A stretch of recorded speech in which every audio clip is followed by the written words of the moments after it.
عبادت کریں. میں اللہ رب العالمین ہوں, میں خالق کائنات ہوں, میں رب العالمین ہوں. کبریائی میری ذات کو زیبا دیتی ہے اور میرے سوا کسی کو زیبا نہیں دیتی. تو میں لہذا چاہتا ہوں کہ میری مخلوق کو میری غلامی کرتے ہوئے دیکھوں, میری بندگی کرتے ہوئے دیکھوں. اور اس مقصد سے میں نے تمام انسانوں اور جنوں کو پیدا فرمایا. اللہ سبحانہ و تعالیٰ نے سورہ ملک سورہ نمبر 66 سورہ نمبر 67 کی آیت نمبر 2 میں فرمایا, ہم نے تمہاری موت اور زندگی کو پیدا فرمایا. اللہ نے کہا کہ میں نے موت کو بھی پیدا فرمایا اور میں نے زندگی کو بھی پیدا فرمایا تاکہ میں دیکھوں تم لوگوں کا امتحان لے کر. گویا اللہ نے کہا کہ یہ زندگی اور یہ موت جو ہم کو آتی ہے, یہ اللہ کی طرف سے انسانوں کے اس زندگی گزارنے کی جو معیار مدت ہے, جو یہ وقت ہے, اس وقت میں میرے ان بندوں کو آزما کر دیکھ لوں کہ یہ میرے بندوں کو جو میں نے تھوڑی چھوٹ دے رکھی ہے, تھوڑی آزادی اپنی زندگی میں دے رکھی ہے, تھوڑا سا ان کو موقع دے رکھا ہے صراط مستقیم بتا کر اور گمراہی کا راستہ بتا کر, کہ میں دیکھوں ان میں سے میرے بندے کون ہیں جو میری فرمانبرداری کریں گے, جو میری خاطر اس دنیا کی زندگی کو ترک کریں گے. دنیا کی زندگی کو ترک کرنے کا معنی پہاڑ پر جا کر زندگی گزارنا, ایک پیر پر 40 سال کھڑے ہو کر عبادت میں لگ جانا, اس قسم کی بیوقوفی والی باتیں نہیں ہے. زندگی ترک کرنے کا مطلب جو زندگی کے لغزش ہم سے ہوتے ہیں, اور لغزشیں کہاں ہوتی ہیں؟ اللہ نے کہا کہ زندگی میں تمہاری یہ دنیا کی جو خوبصورتیاں ہیں, یہ دنیا کے اندر جو چمک دھمک ہے, تم جو اس کی خاطر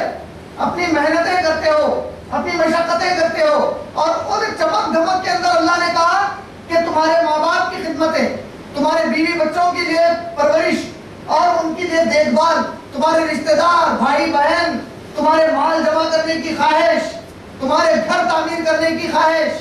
تمہاری زندگی میں بہترین روزی روٹی اور کمائی کو بڑھاتے رہنے کی خواہش, یہ سب چیزیں میں نے تمہیں زندگی دے کر بطور آزمائش تمہارے ساتھ لگا دی ہے تاکہ دیکھو کہیں ان کی غفلت میں تم مجھے تو نہیں بھول جاتے,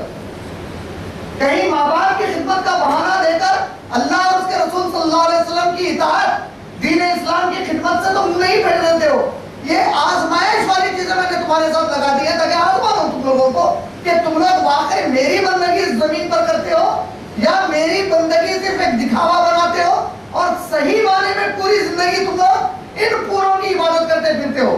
عبادت صرف سجدہ کرنے کا نام نہیں ہے, عبادت کسی کے طرف منہ کر کے جو ہے نماز پڑھنے کا نام نہیں ہے. آپ اپنی زندگی کا جو مقصد بنا لیتے ہیں, یہ ہے میری زندگی کا مقصد, اس کے لیے میں زندہ ہوں, یہ کام بس مجھے کرنا ہے, بس ساری زندگی میں اپنے بیوی بچوں کو بڑے گھر میں رکھنا ہے, ایک ذاتی گھر بنانا ہے. اس قسم کی جو کیفیتیں ہیں یہ ہماری گویا اللہ کی جو ہے دین کی خدمت سے ہم کو غافل کر دیتی ہے, تو گویا ہم نئی شکل میں عبادتیں کر رہے ہیں. تو اس مقصد سے اللہ نے کہا کہ دیکھو میں نے تم سب کو ایک آزمائش کے لیے پیدا کیا. اس کی ایک اور مثال ہمارے عام زندگی کے اندر لے لیں تو ایک بچہ ہو یا بچی ہو, جب وہ اسکول میں پڑھتے ہیں, کالج میں پڑھتے ہیں, تو ان کے سال کے اختتام پر ان کا اینول ایگزام ہوتا ہے اور وہ ایگزام ہال میں جاتے ہیں. جو کچھ ان لوگوں نے تیاری کی ہے اس تیاری پر جو سوالات ہیں ان سوالات کے جواب لکھتے ہیں. 1 گھنٹہ 2 گھنٹہ جو ان کی مختصر وہاں امتحان گاہ میں ایگزامینیشن ہال میں ان کو جو گزارنا ہوتا ہے, جب وہ وہاں پر رہتے ہیں تو اگر کسی ایگزامینیشن ہال میں انہیں پنکھا میسر نہیں ہے, اگر کسی ایگزام ہال میں برابر اسٹول میسر نہیں ہے, تو بچے اس وقت اس ضد پر نہیں ہٹتے کہ بھائی اب پنکھا نہیں ہے, پنکھا لگاؤ یا اسٹول دو. بچے دیکھتے ہیں کہ بھائی 2 گھنٹے کا وقفہ ہے, مجھے تو میرا امتحان دینا ہے اور مجھے فوری باہر نکل جانا ہے. گویا اسی طرح یہ جو 60 سال کی زندگی ہے, 70 سال کی زندگی ہے, یہ ایک امتحان کا بڑا وقت ہے. اس میں بندوں کو چاہیے کہ دنیا کی لغزشوں کو, دنیا کی جو خواہشات ہیں, دنیا کی جو للچانے والی چیزیں ہیں, ان کے پیچھے نہ لگے بلکہ یہ تصور کر لے کہ میں اگر پیدا ہوا ہوں تو مجھے مرنا ہے اور یہ زندگی گویا میری امتحان کی جگہ ہے. It's an examination hall. اس اعتبار سے اگر آپ غور کریں گے تو اللہ سبحانہ و تعالیٰ کے اور نبی کریم صلی اللہ علیہ وسلم کے بارے میں جب آپ تصور لاتے ہیں تو غور کریں گے آپ کہ دنیا میں آج کئی قسم کے اختلافات ہیں. مسلمانوں کے درمیان کئی اختلاف ہیں, پھر کئی مذاہب کے درمیان اختلاف ہیں, کوئی اللہ رب العالمین کو اللہ مانتا ہے تو کوئی نہیں مانتا ہے، کوئی محمد صلی اللہ علیہ وسلم کو رسول مانتا ہے تو کوئی نہیں مانتا ہے، کوئی دین اسلام کو مانتا ہے، یہ اللہ کا دین تو کوئی نہیں مانتا ہے، کوئی ہندو مت کو مانتا ہے، کوئی عیسائیت کو مانتا ہے۔ لہذا ہر قسم میں پوری انسانیت کئی بٹواروں میں، کئی طریقوں میں تقسیم ہو چکی ہے، فرقوں میں بٹی ہوئی ہے، گروپس میں ہے اور ان کے فکروں میں بٹی ہوئی ہے۔ لیکن کبھی آپ نے غور کیا ساری انسانیت ایک ہی ایسی شے ہے جس پر پوری طرح 100% متفق ہے بغیر اختلاف کے، اور وہ شے کا نام ہے آپ کی اور میری موت۔ موت کا جب ذکر آتا ہے تو ناستک جو کہتا ہے کہ خدا ہے ہی نہیں، وہ کہتا ہے کہ مرنا تو مجھے بھی ہے۔ ایک جو ہندو ہے جو کئی بتوں کی پوجا کرتا ہے وہ بھی مانتا ہے کہ مجھے مرنا ہے۔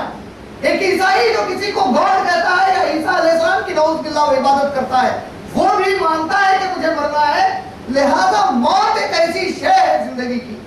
جس پر کسی انسان کا کوئی اختلاف نہیں۔ لیکن مسئلہ یہ ہے کہ آپ اور میں جو مسلمان ہیں،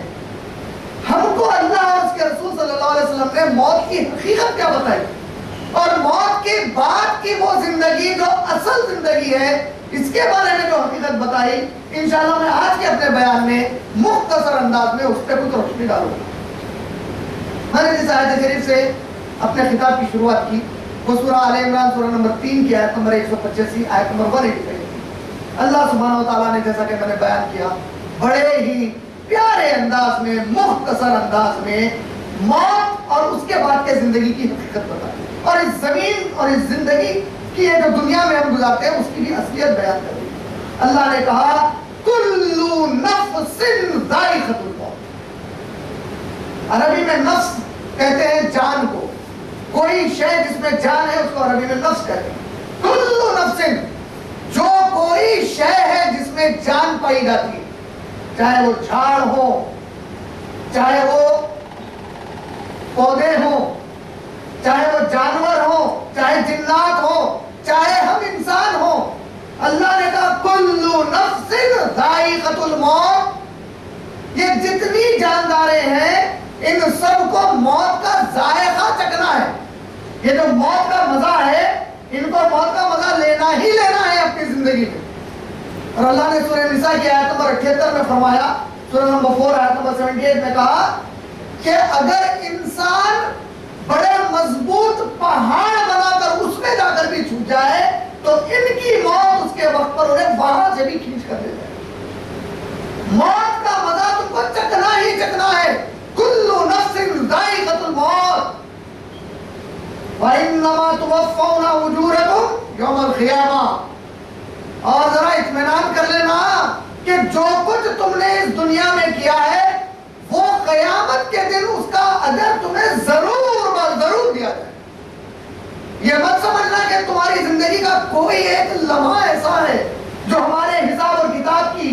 جو ہم نے کتاب ریکارڈ بک تمہارے لیے تیار کی ہے اس میں کہیں کوئی چوک ہو رہی ہے، ایسا نہیں ہے۔ ہر چیز ہمارے پاس ریکارڈڈ ہے تمہاری۔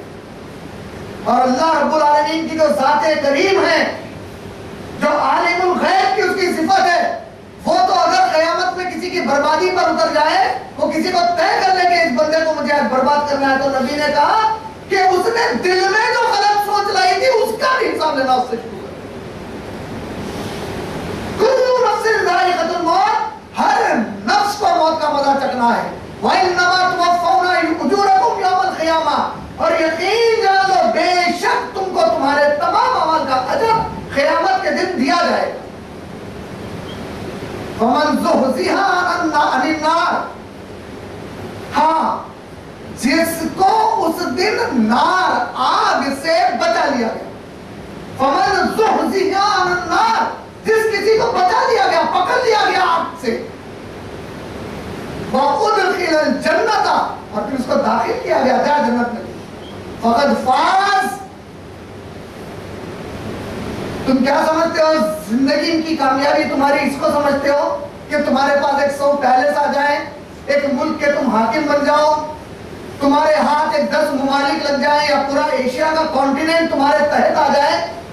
تم کامیابی کس کو سمجھتے ہو؟ نہیں، یہ دنیا تو چھوڑنے والے ہو تم کسی حالت میں رہو اس دنیا میں،